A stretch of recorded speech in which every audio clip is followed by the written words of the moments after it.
Hello, আসসালামু আলাইকুম। আমি নাহার স্পেশাল রেসিপির থেকে বলছি।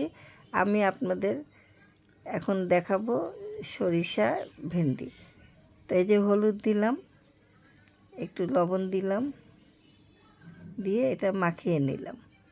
নিয়ে এখন এটা একটু ভেজে নিব, হালকা ভাজবো যেন কালারটা সুন্দর থাকে। হ্যাঁ, দেখেন আস্তে আস্তে ভাজা হচ্ছে। হ্যাঁ, আমার ভাজা হয়ে গিয়েছে। দেখেন কালারটা কত সুন্দর, একদম গ্রিন। এখন আমি তেল দিলাম, তেল দিয়ে বেরেস্তা দিয়ে দিলাম, পেঁয়াজ ভেজে রেখেছি।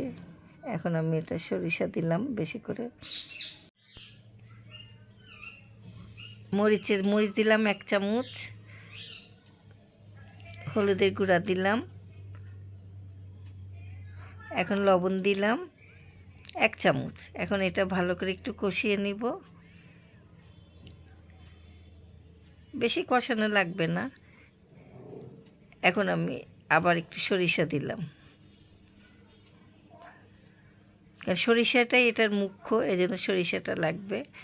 এখন খুব মশলা কষিয়ে ঢেঁড়সটা দিয়ে দিলাম, 2-1 মিনিট এরকম কষিয়ে। এখন আমি কাঁচা মরিচ দিলাম, দিয়ে এখন কষাবো। বেশিক্ষণ কষানো লাগবে না। হ্যাঁ, পানি দিয়ে দিলাম।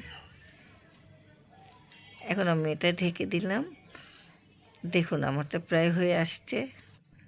এখন আমি একটু ঘি দিয়ে দিলাম, সেন্টটা সুন্দর হবে, ঘ্রাণটা ভালোই লাগবে। এটা দেখুন আমার হয়ে গিয়েছে। ভিউয়ার্স, আপনাদের যদি ভালো লেগে থাকে আপনারা আমার ইউটিউবে সাবস্ক্রাইব করবেন, আর নাহার স্পেশাল রেসিপিতে আমাকে ফলো দিবেন, লাইক দিবেন, কমেন্ট করবেন। ধন্যবাদ।